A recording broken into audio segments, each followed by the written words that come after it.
혹시 이런 생각 해보신 적 있으세요? 세상에서 제일 똑똑한 학생들이 왜 갑자기 의사랑 은행원을 그만두기 시작했을까요? 지금 중국에서 아주 조용하지만 거대한 변화가 벌어지고 있습니다. 정부가 직접 나서서 의사와 금융맨의 월급을 깎고 있거든요. 한때 가장 부러움받던 직업들이 이제는 기피 대상이 되고 있는 거죠. 대체 왜 이러는 걸까요? 같이 한번 따라가 볼게요. 이야기는 1985년 덩샤오핑 시대로 거슬러 올라갑니다.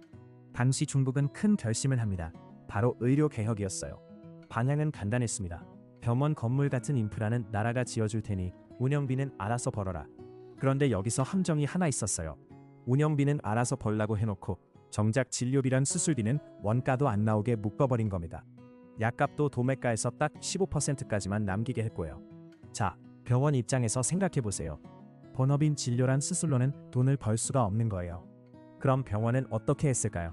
정밀검사를 잔뜩 돌리고 비싼 상급 병실에 입원시키고 약값 마진으로 운영비를 메우기 시작합니다. 환자를 치료하는 곳이 어느새 돈 벌 구멍을 찾는 곳이 돼버린 거죠. 2009년 후진타오가 2차 의료 개혁에 나섭니다. 모토는 좋았어요. 공립병원은 다시 공익으로 돌아가자.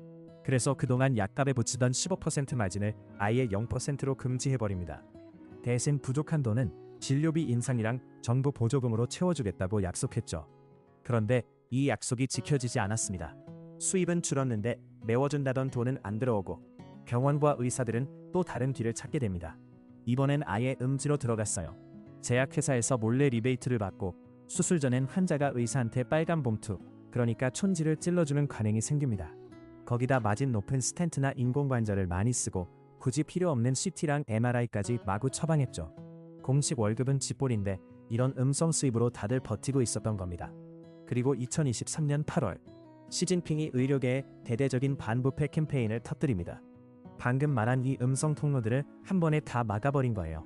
리베이트 받은 병원장, 천지 받은 외과의가 줄줄이 잡혀가고 제약사 영업사원과 술 한잔한 의사까지 조사를 받았습니다. 한마디로 이제 공식 월급만으로 먹고 살라는 거였죠. 그럼 그 공식 월급이 얼마냐? 중국 의사 평균이 한 달에 약 160만 원입니다. 베이징, 상하이 인류 대학병원 의사도 340만 원 정도예요. 그런데 이게 끝이 아닙니다. 두 번째 문제는 공급이었어요. 의대 졸업생이 무려 105만 명이나 됩니다.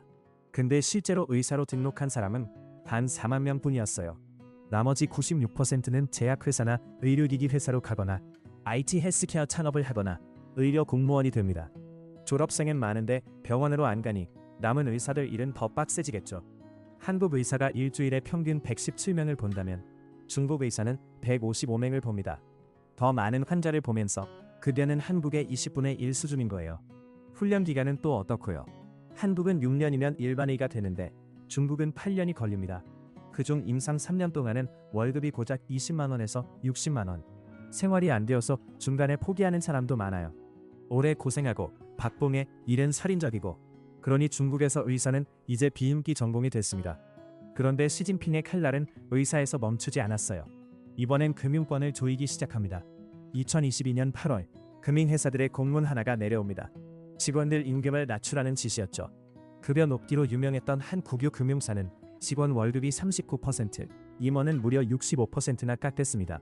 일반 금융권도 증권사는 20에서 40%, 은행은 14%씩 임금이 내려갔어요.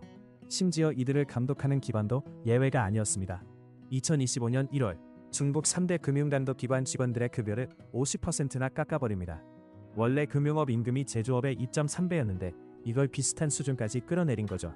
자, 여기서 핵심 질문. 정부는 왜 이렇게까지 하는 걸까요? 목표는 분명합니다. 금융이라는 직업의 매력을 일부러 떨어뜨리는 거예요. 돈 잘 버는 자리를 없애서 똑똑한 인재들이 다른 곳으로 흐르게 만드는 겁니다.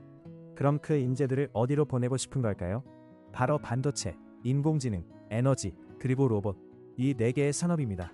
실제로 2025년 중국에서 가장 임금이 높은 직업은 인공지능과 데이터 과학자였어요. 원봉이 무려 17억 원까지 치솟았습니다. 자, 오늘 이야기의 핵심은 이겁니다. 중국은 지금 인재의 가격을 국가가 직접 설계하고 있습니다. 돈을 굴리는 사람, 병을 고치는 사람보다 물건을 만드는 사람과 알고리즘을 짜는 사람이 더 많이 버는 사회. 시진핑은 그런 나라를 만들려고 하는 겁니다. 이게 과연 성공할지 아니면 또 다른 부작용을 낳을지는 지켜봐야겠죠. 다만 한 가지는 분명해 보입니다. 한 나라가 어떤 직업에 돈을 몰아주느냐를 보면 그 나라가 어디로 가고 싶은지가 보인다는 거예요. 여러분은 어떻게 생각하세요? 오늘 영상 흥미로우셨다면 구독과 좋아요 부탁드릴게요. 다음엔 더 재밌는 이야기로 찾아올게요.